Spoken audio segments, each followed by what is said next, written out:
من داشتم داخل سایت صاف 98 میگشتم دنبال برنامه رو نصب کردم.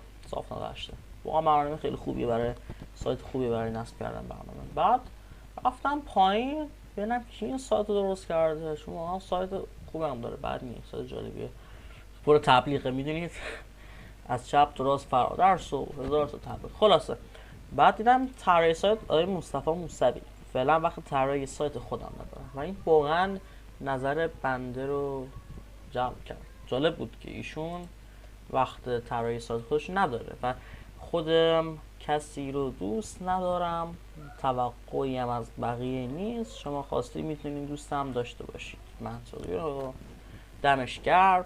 ایشون با اختلاف مخروط ترین برنامه‌نویس ایران، ولی مغزشون کار میکنه. واقعا چیز جالبی بود، گفتم با شما اشتراک بذارم.